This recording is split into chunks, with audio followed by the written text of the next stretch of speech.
Hello అండి, నమస్తే. నేను మీ Shweta. Welcome back to Shweta Lahari's Kitchen. ఈరోజు నేను సద్దలతో సద్దవడలు ఎలా తయారు చేసుకోవాలో చూపిస్తానండి. ఇక్కడ నేను చేసే విధంగా మీరు కూడా చేసుకుంటే 10 మినిట్స్లోనే ఈ సద్దవడల్ని తయారు చేసుకోవచ్చు.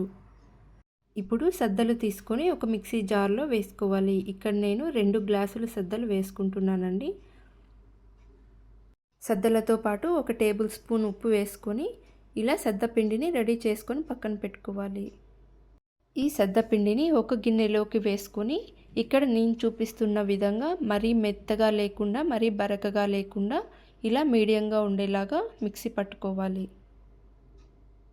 తర్వాత స్టవ్ పైన కడాయిని పెట్టుకొని 2 టేబుల్ స్పూన్లు పల్లీలు వేసుకొని లైట్గా ఫ్రై చేసుకోవాలి. ఇలా పల్లీలని లైట్గా ఫ్రై చేసుకున్న తర్వాత మిక్సీ జార్ తీసుకొని పల్లీలు మిక్సీ జార్లో వేసుకోవాలి.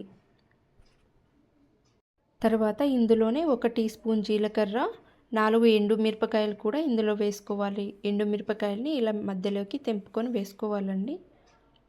ఇలా వేసుకున్న తర్వాత బరకగా మిక్సీ పట్టుకోవాలి. మరీ మెత్తగా కాకుండా ఇక్కడ నేను చూపిస్తున్న విధంగా మిక్సీ పట్టుకొని పక్కన పెట్టుకోవాలి. ఇప్పుడు మనం ముందుగా తయారు చేసి పెట్టుకున్న సద్దపిండిలో ఈ పల్లీల పొడిని కూడా వేసుకొని పిండి మొత్తం ఒకసారి కలుపుకోవాలి. సద్దపిండిలో ఉప్పు వేసుకున్నాం కాబట్టి ఈ ప్లేస్లో సరిపోకుంటే ఒకసారి ఉప్పు చెక్ చేసుకొని వేసుకోవాలి. ఇలా పిండిని కలుపుకున్న తర్వాత కొద్ది కొద్దిగా వాటర్ యాడ్ చేసుకుంటూ ఇక్కడ నేను చూపిస్తున్న విధంగా పిండిని కలుపుకోవాలి. పిండిని ఇలా కలుపుకున్న తర్వాత ఈ పిండిని మొత్తం ఒక గిన్నెలోకి వేసుకొని వాటర్ చల్లుకుంటూ చపాతీ పిండిలాగా మెత్తగా వచ్చే వరకు కలుపుకోవాలి. ఇలా పిండిని కలుపుకున్న తర్వాత ఒక గిన్నెలోకి వేసుకొని అందులోనే 1 టేబుల్ స్పూన్ పచ్చిశనగపప్పు, 2 రెమ్మల కరివేపాకు కూడా వేసుకొని మళ్ళీ ఒకసారి కలుపుకోవాలి. ఇలా ఇక్కడ చూపిస్తున్న విధంగా సద్దపిండిని ఒత్తుకుంటే తెరపలు లేకుండా ఇలా సాఫ్ట్గా రావాలి. అప్పుడే సద్దవడలు చాలా ఈజీగా చేసేసుకోవచ్చు. ఇలా కలుపుకున్న పిండిని కాసేపు పక్కన పెట్టుకోవాలి. తర్వాత స్టవ్ పైన కడాయి పెట్టి తగినంత ఆయిల్ వేసుకోవాలి.